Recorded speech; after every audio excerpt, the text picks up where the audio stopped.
Bonjour à tous, c'est Gaëtan pour Action Pêche. Aujourd'hui, on se retrouve pour une nouvelle sélection de leurres et aujourd'hui, on va parler leurre pour pêcher l'aspe. C'est parti!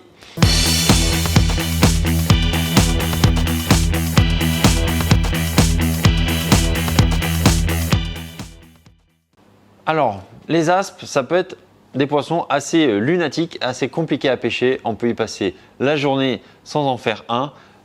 La clé, ça va être d'être assez mobile, que vous soyez du bord ou en embarcation, d'être très mobile. Ça va être un poisson que vous allez retrouver dans des contre-courants ou dans des courants assez marqués, assez prononcés. Et pour ça, il va vous falloir des leurres que vous allez pouvoir animer très vite et puis que vous allez pouvoir lancer assez loin. On va commencer tout de suite avec un stick bait, c'est le Debunuro de chez Jackson. Donc c'est un stick bait qui s'envoie très loin, qui est silencieux et qui est coulant. Vous pouvez le ramener très vite et la particularité c'est que comme il est coulant, il peut évoluer juste en dessous de la pellicule d'eau. Donc les Debunuro, ça va être animé en walking the dog, très rapide, ou alors quand vous avez des suivis, vous pouvez le laisser redescendre et à ce moment-là, il va papillonner à la descente. Ça va être un leurre très utile pour prospecter rapidement du terrain et voir si les aspes sont actifs et s'ils montent en surface. Je continue cette sélection de leurres et on reste en surface, subsurface avec le Razorbait 007R de chez Ilex. Là, c'est un leurre que vous allez pouvoir envoyer très loin et contrairement au Debunuro précédemment présenté, vous n'avez pas forcément besoin de l'animer en walking the dog. Ça va juste être une récupération linéaire au moulinet et selon votre vitesse de récupération, vous allez pouvoir le faire évoluer soit en surface, soit juste dans la pellicule d'eau, histoire de déclencher les poissons quand il ne va pas totalement percer la surface.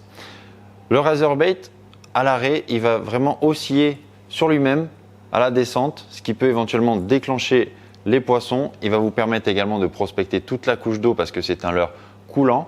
Donc je vous conseille de le lancer, de le laisser couler un petit peu et ensuite de commencer votre récupération histoire qu'il remonte la couche d'eau jusqu'à aller sur la surface afin de déclencher le côté prédateur de l'aspe et puis pour qu'il vienne directement le sanctionner d'une grosse touche. Donc le Razorbait de chez Ilex. On descend un petit peu dans la couche d'eau avec un poisson nageur de chez Yo-Zuri, c'est le 3DS Minnow dans sa taille 70. Ça va être une belle imitation de poisson fourrage. Il va descendre à peu près à 80 cm sous la surface et là vous pouvez également le ramener très vite soit en linéaire, soit en lui imprimant des twitches afin de vraiment lui imprimer une nage très erratique. Donc ça, pareil, ça se lance bien loin, ça tient bien le courant et avec ça vous pouvez déclencher de jolis poissons. Je continue avec une autre famille de leurres, la famille des Tailspin. Donc là, c'est le Fat Tailspin de chez Savage Gear. Donc c'est un corps en plomb avec une palette derrière. Ça s'envoie extrêmement loin. Vous avez juste à faire une récupération linéaire.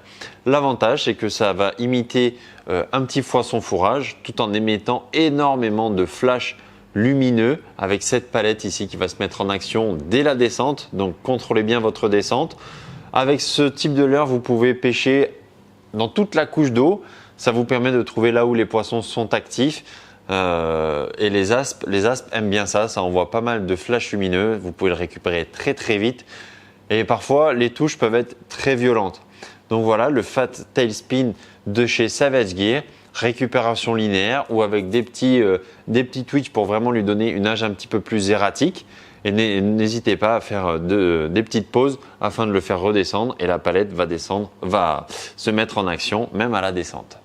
À présent, je vais vous parler d'une nouveauté de chez Major Craft, c'est le Hama O. Donc c'est un leurre souple et petite particularité, il n'est pas armé comme un leurre souple classique. Il va être monté sur une armature comme ceci, métallique avec deux hameçons triples sur le dessous. Donc pour l'armer, vous avez juste besoin de glisser le corps du leurre sur l'armature. Il est vendu déjà prêt comme ceci, prêt à pêcher. Ça va s'envoyer très loin parce que la tête plombée est profilée pour pouvoir lancer très loin, pour pouvoir pénétrer très facilement dans l'eau. Et le fait d'avoir les hameçons triples sur le dessous, ça permet de louper moins de touches. En tout cas sur l'aspe, c'est un poisson qui va venir très souvent par le dessous du leurre. Et sur certaines couleurs de leurre, vous avez un rattle qui est directement intégré dans la caudale. Ça permet de rajouter un petit truc en plus quand les poissons sont un peu difficiles. C'est un leurre souple qui a une consistance relativement dure, donc ça va permettre de le garder longtemps dans le temps et de pouvoir enchaîner les poissons avec. Donc le Hamao de chez Major Craft, ça se lance super loin, récupération linéaire ou alors entrecoupé de pause afin de lui faire des dents de scie et les hameçons toujours par le dessous pour rater le moins possible de poissons. C'est la fin de cette sélection de leurres pour pêcher l'aspe. J'espère que cette dernière vous a plu. N'hésitez pas à nous dire dans les commentaires quelle leurre vous utilisez vous pour pêcher l'aspe et pourquoi pas dites-nous également en commentaire quel est votre record sur ce poisson. Je vous souhaite une très bonne journée, très bonne soirée, ça dépend à quel moment vous regardez cette vidéo. Salut!